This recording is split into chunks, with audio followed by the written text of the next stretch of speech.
एकादशी के दिन से शादी विवाह जैसे मांगलिक कार्य शुरू हो जाते हैं। इस साल देवोत्थान एकादशी 14 नवंबर को है।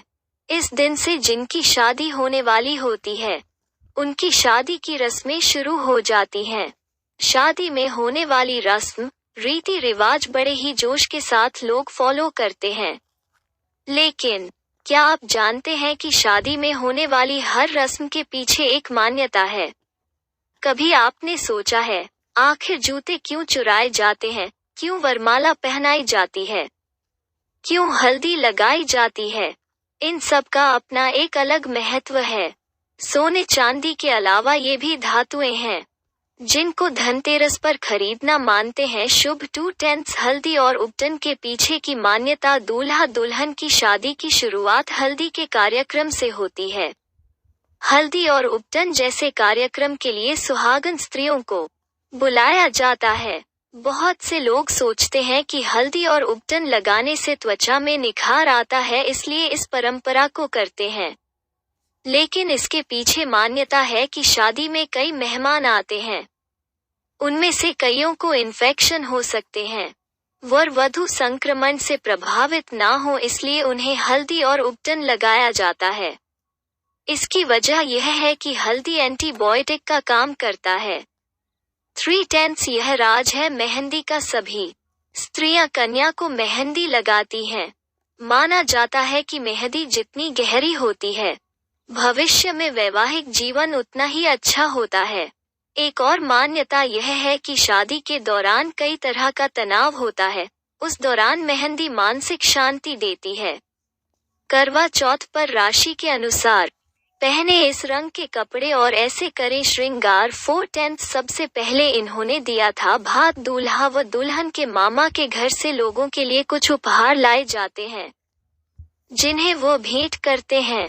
सबसे पहले कृष्ण जी ने सुदामा जी की लड़की को भात दिया था।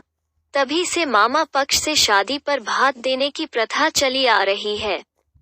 5 इसलिए घोड़ी पर बैठता है। दूल्हा घर से निकलने के बाद घोड़ी पर बैठता है।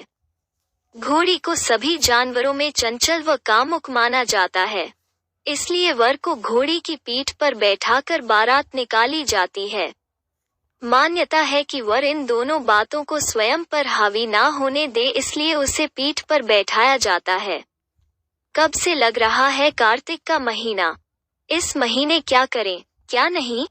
6 इसलिए की जाती है गणेश पूजा। दूल्हा व बाराती जब विवाह स्थल पर पहुंचते हैं तो दरवाजे पर कन्या पक्ष के लोग बारात का स्वागत करते हैं। इसके बाद कन्या के पिता व पंडित और उनके बंधु बांधव सभी गणेश पूजा करते हैं। गणेश पूजा के बाद से ही कन्या के घर में सभी रस्में शुरू की जाती हैं और इस रस्म के बाद वर पक्ष को उपहार मिलती है। 7 दुल्हन की होती है स्वीकृति। जयमाल में दूल्हा व दुल्हन एक दूसरे को माला पहनाते हैं। मान्यता है कि दूल्हा और दुल्हन एक दूसरे को माला पहनाकर आपसी स्वीकृति प्रदान करते हैं। विष्णु पुराण के अनुसार देवी लक्ष्मी जब समुद्र मंथन से प्रकट हुई तो उन्होंने भगवान विष्णु को माला पहनाकर पति रूप में स्वीकार किया था। यह उसी परंपरा का प्रतीक माना जाता है। जानिए किस दिशा में सिर करके सोना माना जाता है सबसे शुभ? 8 7 फेरों के 7 वचन। विवाह संस्कार में दूल्हा व दुल्हन का गठबंधन कर अग्नि के सामने 7 फेरों के 7 वचन लिए जाते हैं। पहले 3 फेरों में दुल्हन आगे रहती है, बाद के 4 फेरों में दूल्हा आगे रहता है। दूल्हा दुल्हन को 7 वचन देता है, वहीं दुल्हन भी दूल्हे को 7 वचन देती है।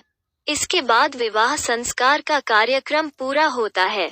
9 समाज में मिलती है मान्यता। विवाह मंडप में 7 फेरों के बाद दूल्हा अपनी दुल्हन की मांग में लाल रंग का सिंदूर भरता है ताकि वो सदा सुहागन रहे व समाज में उसकी पत्नी के रूप में जानी जाए।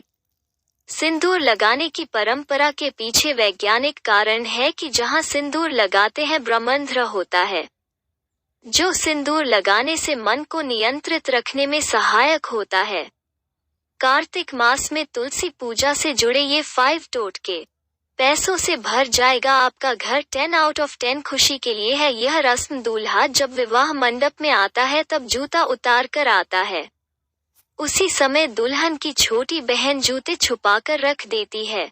विवाह संस्कार पूरे होने के बाद बहनें अपने जीजा से नेग लेकर जूते वापस करती हैं।